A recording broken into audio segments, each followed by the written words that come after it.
지극히 크신 하나님의 능력이라는 제목으로 오늘 받고자 합니다. 할렐루야! 좋은 날입니다. 이 좋은 날 함께 이렇게 모여서 하나님께 예배할 수 있도록 은혜 주신 하나님을 찬양합니다.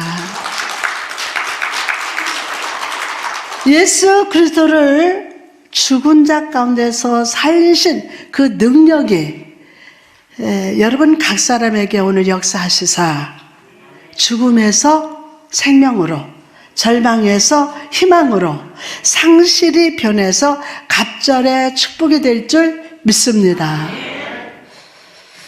요즘 사역을 하면서 성도분들과 대화하고 상담을 나누다 보면 마음속에 두려움이 가득한 것을 봅니다. 실패를 두려워하고 모든 기쁨과 소망을 뺏길 것 같아서 두려워합니다.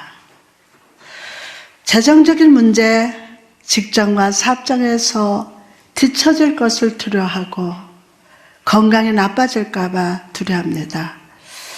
이쪽에 편두통이 왔는데 혹시 머리에 암이 오지 않았나? 이런 두려움. 배만 조금만 아파도 장이 혹시 암이 아닌가?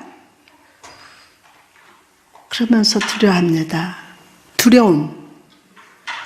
이것은 인간의 마음에 떠다니는 어두운 섬과 같습니다. 인간의 마음에 떠다니는 어두운 섬과 같아요. 그 두려움은 현재의 기쁨을 뺏어가고 미래에 대한 소망까지 훔쳐갑니다. 가능성이 아니라 나 자신과 한계를 바라보게 만듭니다. 두려움은 우리 마음의 문을 닫아서 나를 하나님께 드러내지 못하게 하고 다른 사람도 믿지 못하게 만듭니다. 심지어 우리의 약점을 지배하고 무자비하게 공격하는 악한 영의 무기와 같습니다. 그 두려움이라는 어둠은요, 2000년 전 우상이 가득한 도시 에베소에서 믿음을 지키던 성도들에게 동일하게 찾아왔습니다. 그리고 바울은 여전히 세상 속에서 미래를 두려워하며 염려하는 에베소 성도들을 향해서 또 2023년 4월을 살아가는 임마누엘 교회 성도들에게 하나님은 어떤 분이 계시는지 강한 확신을 가지고 선포하고 있습니다. 본문 19절에 보니까 그의 힘의 의력으로 역사하심을 따라 믿는 우리에게 베푸시는 뭐가? 능력의 지극히 크심이 어떠한 것을 너희로 알게 하시기를 구하노라. 할렐루야. 바울은 오늘 본문에서 풍성과 소망의 현재적인 기초가 무엇인지를 분명히 소개하고 있습니다. 바로 영광의 풍성함과 미래에 대한 소망은 하나님의 크신 능력에 기초하고 있다는 겁니다. 우리에게 베푸신 하나님의 능력, 누구에게? 우리에게 베푸신 하나님의 능력, 그 능력은 과연 어떤 능력입니까? 바울은요, 4가지 헬러 단어를 사용해서 그것을 실감나게 표현합니다.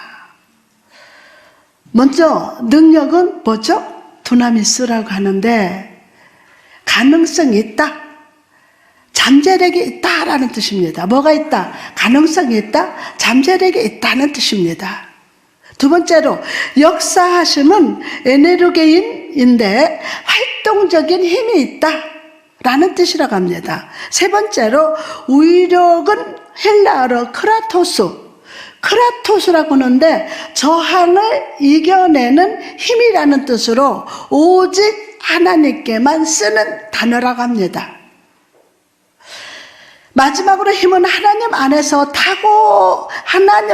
타고난 생명력을 의미합니다. 누구 안에서? 하나님 안에서 타고난 생명력을 의미합니다. 바울은 그 자신이 지금 감옥 안에 갇혀 있었지만 그 그의 평생 삶의 순간순간 함께 하신 하나님, 그 하나님을 하나의 단어로 표현할 수는 없었습니다. 그는 자기가 표현할 수 있는 최고의 단어를 모아서 전 포괄적인 하나님의 능력을 찬양하고 있었던 것입니다. 바울이 알고 믿은 하나님은 언제나 우리 편이 되셔서, 다시 한번, 바울이 알고 있는 믿음은 하나님은 언제나 우리 편이 되셔서 우리를 도우신 하나님, 우리를 도우신 하나님, 정체된 능력이 아니라 우리를 위해서 아주 활발하게 역사하시며 어떠한 악의 세력도 능히 대응하여서 승리하신 하나님이십니다. 오늘 믿을지어다. 오늘 예배를 통해서 하나님을 믿을지어다. 할렐루야. 이 세상 그 어떤 힘도요 하나님의 고유하신 능력을 능히 막을 수 없다고 선포하고 있습니다. 여러분, 이처럼 능력에 풍성하신 하나님은요 여러분과 지금 임마누엘로 함께 하십니다. 임마누엘, 하나님이 함께 하세요. 이처럼 여러분의 풍성하신 하나님은 여러분과 지금 임마누엘로 함께 하신다고요. 그렇다면 미래에 대한 두려움으로 초조하게 인생을 항해하는 우리가 믿고 의지할 하나님 어떤 분이십니까? 첫째로 우리 매일을 복되게 준비하시는 하나님이십니다. 몇 년 전 몽골에 갔을 때 저는 버스를 타고 11시간을 이동한 적이 있습니다. 처음 출발할 때는 넓게 펼쳐진 초원을 바라보면서 행복했지만 시간이 흐를수록 울퉁불퉁한 길과 표지판 하나 보이지 않는 길을 보면서 언제 도착하지? 다 왔나? 하고 답답한 느낌이 있었고 하고 힘들다라는 느낌이 있었어요. 이처럼 인생을 살면서 우리 마음을 답답하게 하는 것은, 두렵게 만드는 것은 끝을 알 수 없는 매일을 살아가는 그 순간순간입니다. 끝이 알 수 없는. 창세기 보면요, 감옥 안에서 술 맡은 관원장의 꿈을 해석해준 요셉의 모습을 발견합니다. 요셉의 해석대로 이 관원장은 감옥에 풀려났고 요셉은 자기도 곧 풀려날 것이라고 생각했습니다. 그러나 2년이 넘는 시간 동안 요셉은 잊혀진 존재로 살아야만 했어요. 이 2년의 시간 동안 어떤 사건도 없이 길고 지루하고 단조롭고 평범한 매일이 흘러가고 있었습니다.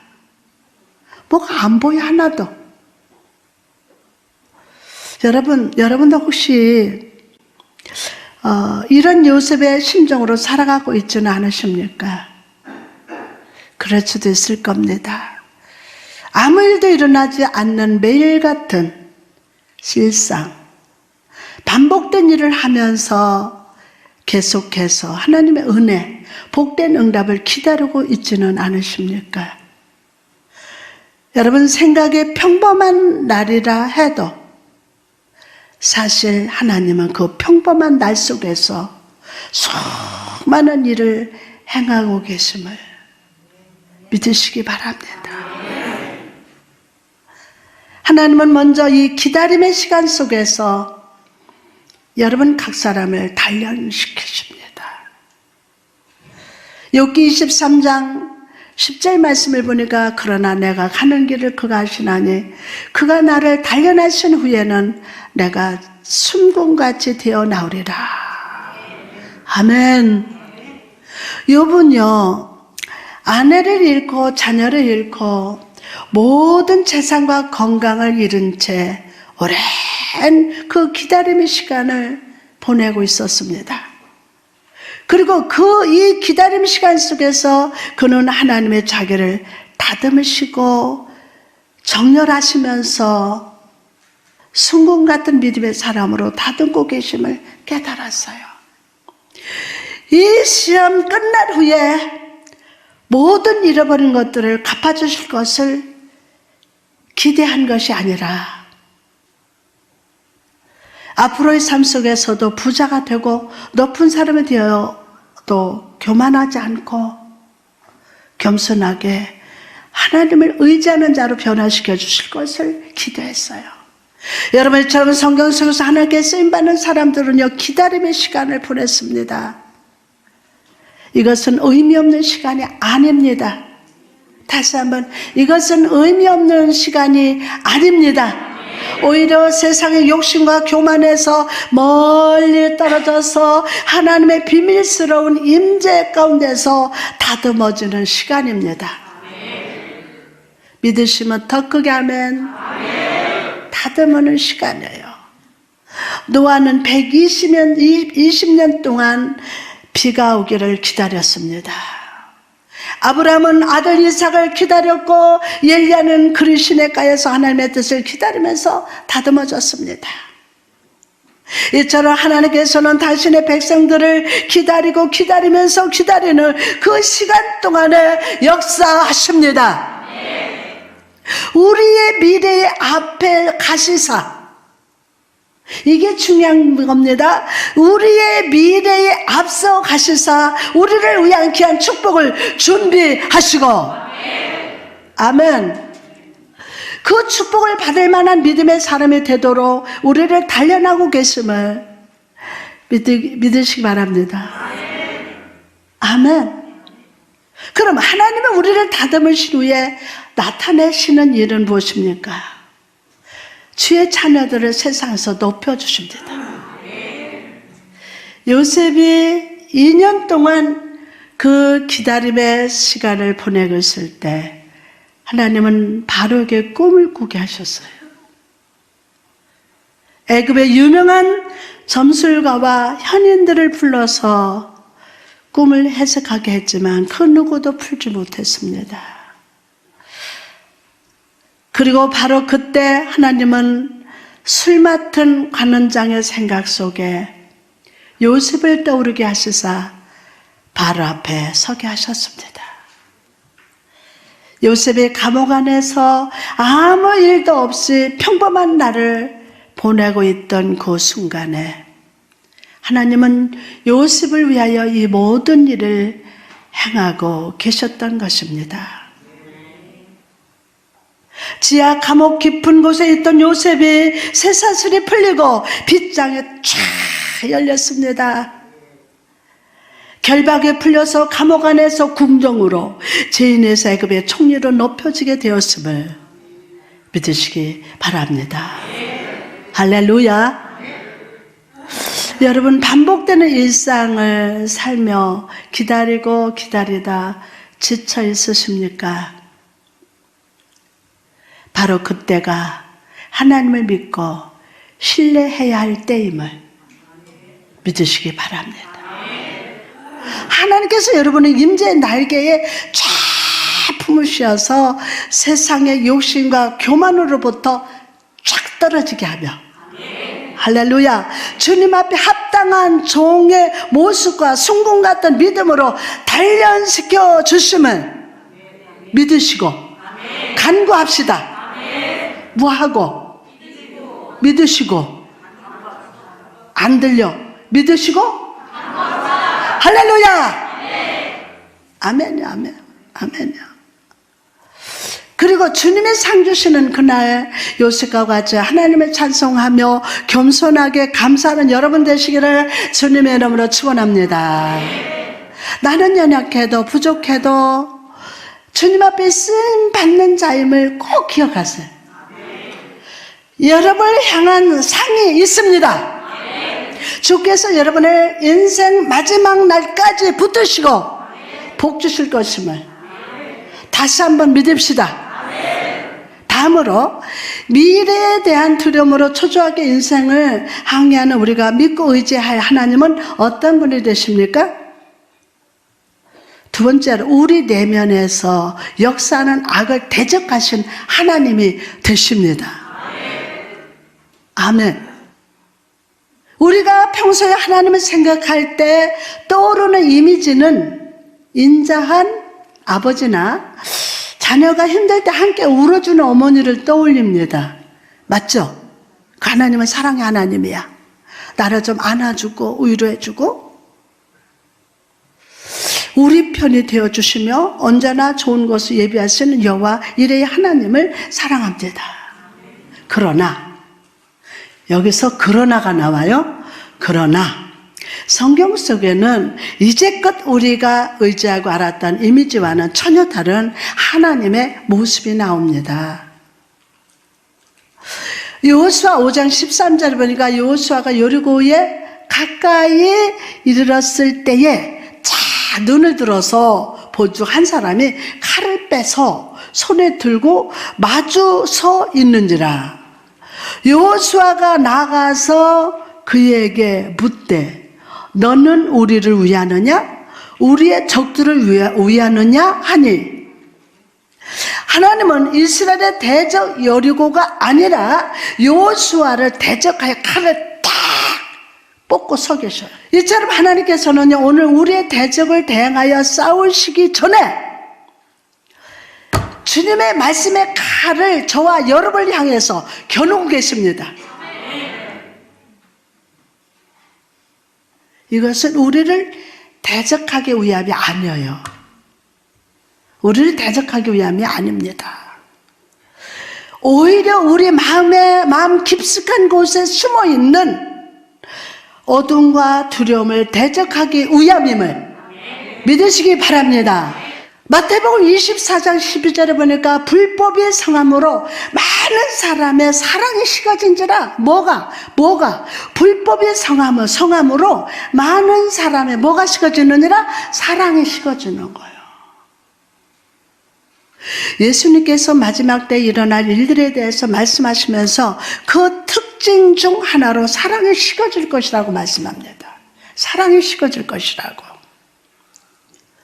사랑이 식어지는 것이 무슨 큰일이냐고 생각하실지 모르지만 사실 정말 큰일입니다.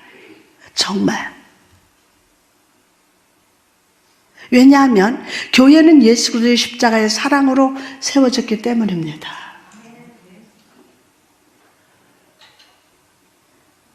교회는 주 예수 그리스도 안에서 서로 사랑으로 연합된 공동체이기 때문입니다. 사랑은 하나됨을 소망하지만 식어진 사랑은 나누어지게 합니다. 식어진 사랑은 기도의 능력을 막고 하늘에서 흘러오는 은혜와 지혜와 회복이 길을 막아버립니다. 가장 무서운 것은 식어진 사랑은 악한 사단이 역사함으로 성도들의 믿음을 흔든다는 겁니다. 여러분, 저는 이 나라 대한민국의 교회와 우리 교회가 다시 살아날 길은 하나님의 사랑이 다시 회복돼야 합니다. 하나님의 사랑이 회복돼야 돼요. 우리 각 사람이 하나님의 사랑을 받아들이고 서로 연합할 때 성도의 연합을 깨뜨리는 사단의 견고한 진을 무너지게 됩니다. 나의 유익과 만족을 구하던 이기적인 삶을 버리고 서로를 사랑하며 섬기고 사랑할 때 참 회복의 역사가 시작됩니다. 오늘이 시작이다.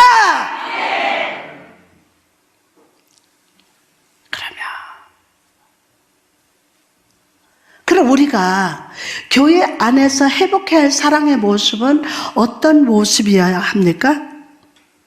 사도행전 2장에 보면요, 베드로의 설교 듣고 3,000명이 회개하고 세례받는 모습이 나옵니다.